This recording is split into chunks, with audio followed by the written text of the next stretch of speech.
What's up, YouTube? Wonderful World of Odd here.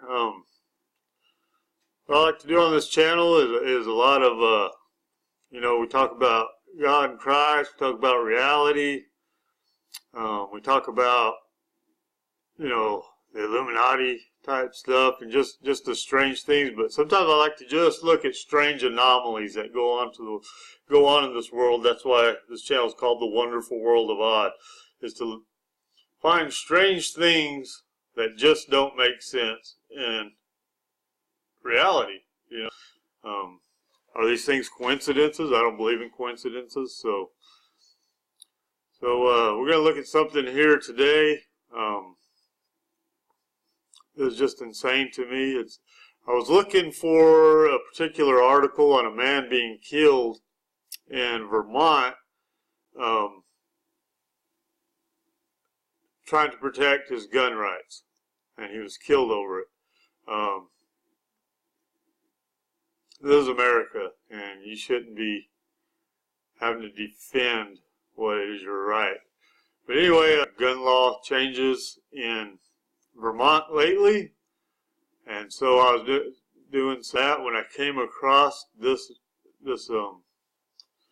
other article, which I'm fixing to show you, or this other strange thing that's going on in the world of law enforcement and in the world of Vermont. This is something we should all be very concerned about, because this is becoming a trend these days.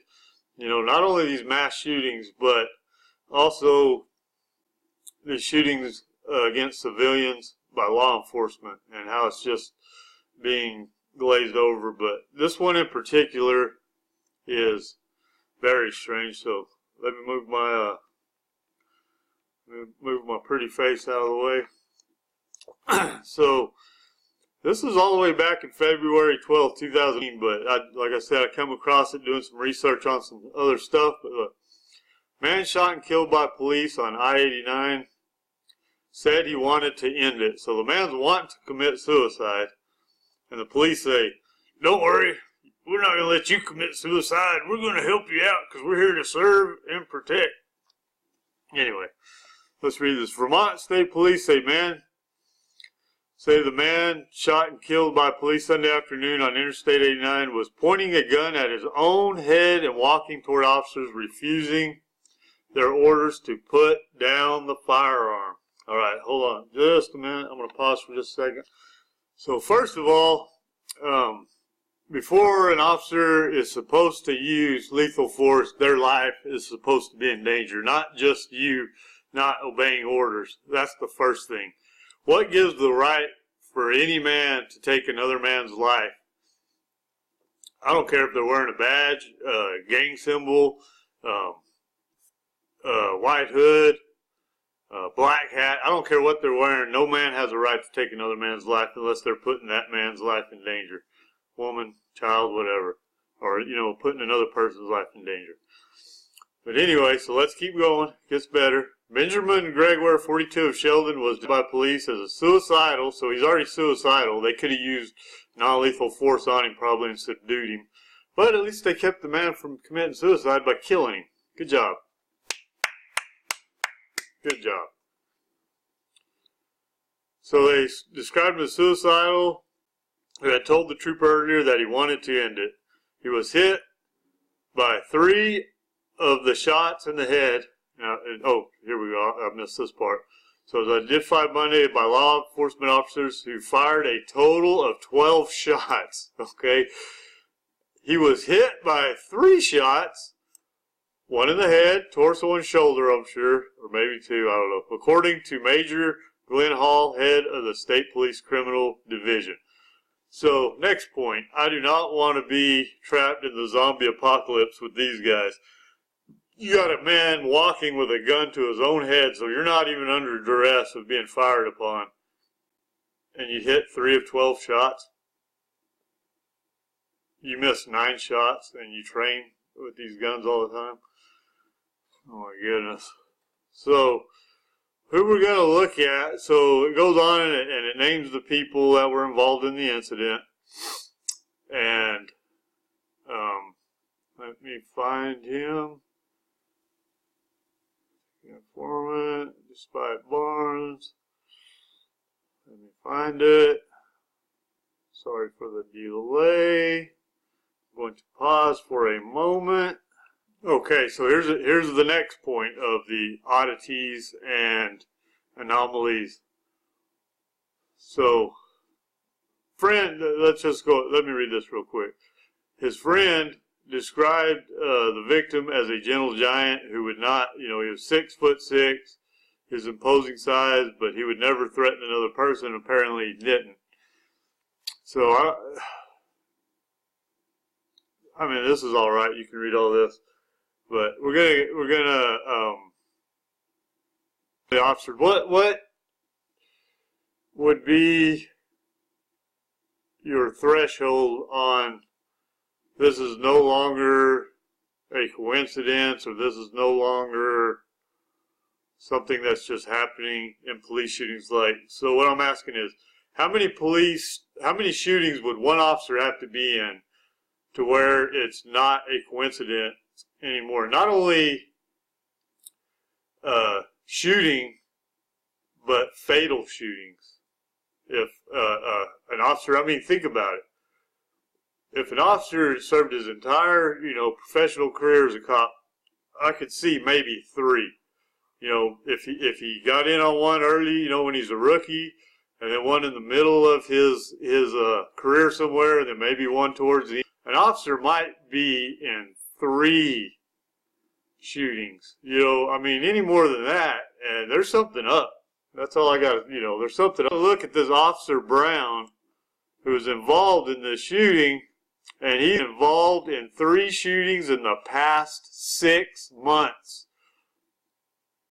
3 fatal shootings in the past 6 months. His involvement in the first 2 in Poultry in September and Montpelier, I guess how you say it, last month, as a member of the police tactical team. So I'm going to switch to the next article. Could you imagine that? 3 shootings in 6 months? It gets better. So, we're going to Mr. Brown. He's probably, let's take a look at this white cop, because we know that's what it's all about. Whoa, it's a black man. See, here's what you got to realize. Part of the left-right paradigm is they're trying to pit blacks against whites. But you know what? All these people that aren't police officers, that are law enforcement, that are just enforcing laws, it doesn't matter what color they are, they're out there to put down the citizens. That's what they're doing. That's how they protect the system. And let me show you something else with this guy. 4 shootings in 6 years. Not just 3 in the past 6 months. 4 shootings in 6 years.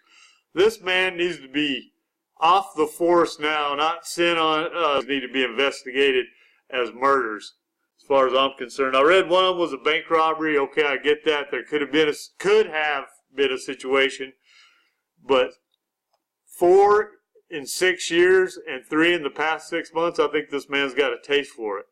And what's even better is we're going to listen.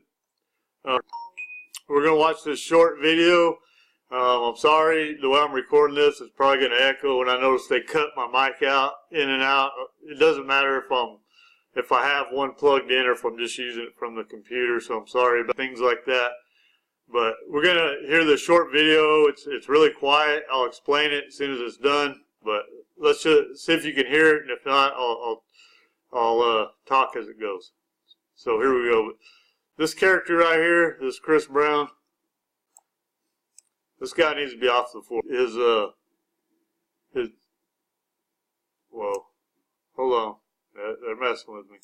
Alright, so let's just listen to this video for a minute about the police guy. Your officers respond, were they just the closest, or was there any specialization? Why did these particular officers So the lady asked, how did these officers respond to this incident? Well, they're just the closest. Respond to this particular incident. In this case, I think they were just in the area and they were on duty. They were in the area and they were on duty. Working over the area on the interstate and for the lookout. In this case, I believe there I was. think You they don't were look just at in the them. area and they were on duty. That's So not I know usually Richmond patrol area. was working a regular shift. Officer Brown, that's not usually his patrol area. This guy brings up, this other reporter. You know, like Trooper So Brown this was- isn't Officer Brown's usual patrol area where this happened. I mean, he usually is in Middlesex, so north of there.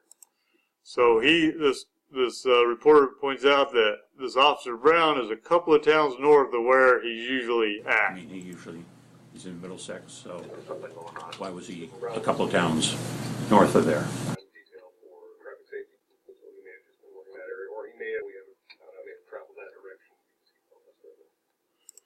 So, oh, he just happened to be working overtime and just maybe been in the area, maybe not. We don't know. But just responded, showed up, shot somebody. What to do on a Sunday afternoon. Anyway, if y'all can't see all the craziness in this, I don't know what will. This is an odd world we live in, ladies and gentlemen. God bless y'all. Stay far away from any police incidences as you can, because it could just put you down. Love you folks. God bless.